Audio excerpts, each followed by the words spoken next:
I give the floor next to the representative of the United Nations Watch. Thank you, Mr. President. UN Watch urges immediate action to protect the innocent victims of the Congo. Civilians are being targeted by rape, looting, murder, and other atrocities at the hands of government forces, rebels, and militias. Well over 250,000 civilians have been displaced. Any resolution adopted by this Council must include the following. 1. The full reinstatement of the independent expert who was let go by this Council in March. 2. The dispatch of a fact-finding mission to investigate the gross human rights violations committed during the recent violence. 3. Follow-up reports to this Council at all subsequent sessions until the expert certifies that all violations have ended. Morality also requires that we take a look back and wonder, could we have acted differently to save women from rape and children from murder?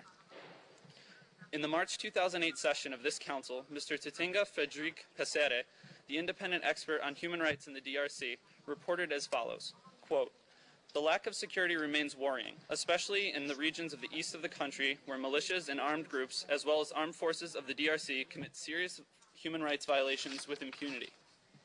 Citing examples, the expert gave specific warnings, quote, "Pregnant women, persons in detention, minors, and even babies are victims of individual or gang rapes committed to a worrying extent by members of the Congolese National Police and the Congolese Army," end quote.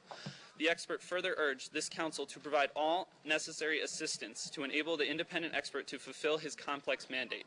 In response, however, he was let go. The Council eliminated his mandate.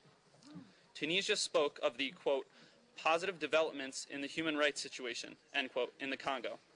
Egypt, for the African group, said that the DRC had, and I quote, "an environment conducive to the promotion and protection of human rights, and that mandate had not offered clear prospects for improving the human rights situation on the ground, and therefore any renewal of the mandate would be counterproductive."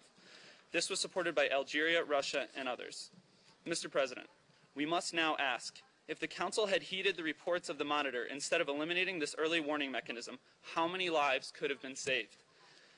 If the resolution before us today fails to reinstate the Monitor or to investigate the latest crimes, how many lives will be lost tomorrow?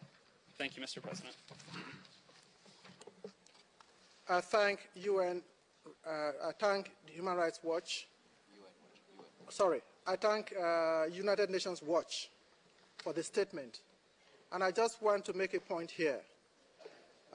Delegations, when they speak, should please aim to contribute to this debate. And they should be forward-looking in their statements.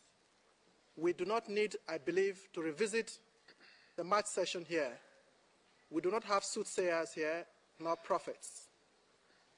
So I would like our debates to focus on how we can move the situation in DRC forward, rather than cast blames for statements that have been made in the past.